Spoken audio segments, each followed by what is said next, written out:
Hello बच्चों, let's read the question. Set A is 1 2 3 5, set B is 4 6 9. Define a relation from A to B by relation R equal to xy such that difference between x and y is odd, where x belongs to A, y belongs to B.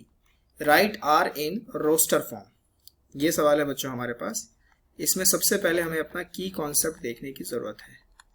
की concept में क्या होता है कि representation of जो set है, representation of set, ये दो तरीकों से की जाती है. एक तो होता है सेट बिल्डर फॉर्म जो हमें इस सवाल में दिया हुआ है, और फिर एक होता है रोस्टर फॉर्म जो हमें इस सवाल में निकालना है.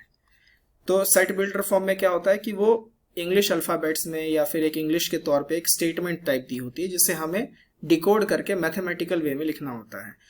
जब हम मैथमेटिकल वे में लिखते हैं तो उसे कहते हैं रोस्टर फॉर्म, और जब वो इंग्लिश के वे में लिखा गया होता है, लैंग्वेज के वे में लिखा गया होता है, तो उसे कहते हैं सेट बिल्डर फॉर्म.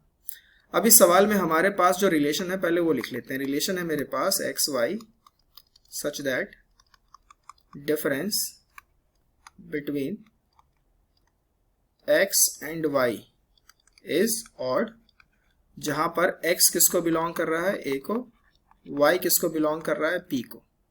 ठीक है, x belongs to A, y belongs to B, और x और y का डिफरेंस क्या है, ऑड है. सो मैं 1 में से अगर 4 को करूं, क्योंकि हमें पता नहीं कि हम x में से y घटा रहे हैं या y में से x घटा रहे हैं, तो हम मॉड लेके ही चलेंगे, मॉडुलस लेके चलेंगे. सो 1 में से 4 गया तो मतलब एक तरीके से 3 आ रहा है.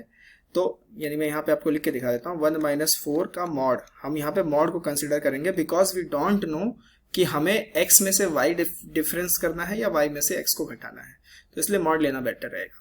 तो आप देखोगे तो 3 यहाँ पे क्या आ रहा है, ऑड है, तो ये 1 4 का एक पेयर हमारा यहाँ सही है. इसके बाद 1 6 भी चलेगा आपका, 1 9 नहीं चलेगा, 2 4 नहीं चलेगा, 2 6 नहीं चलेगा, 2 9 चलेगा. डिफरेंस देख सकते हैं ना, 3 4 आपका चलेगा, 3 6 भी आपका चलेगा, 3 9 नहीं चलेगा, 5 4 चलेगा, 5 6 चलेगा, 5 9 नहीं चलेगा. तो ये हो गया हमारे पास रिलेशन इन रोस्टर फॉर्म जो हमने मैथमेटिकल टर्म्स में लिखा. I hope you understand the answer very well. Best of luck.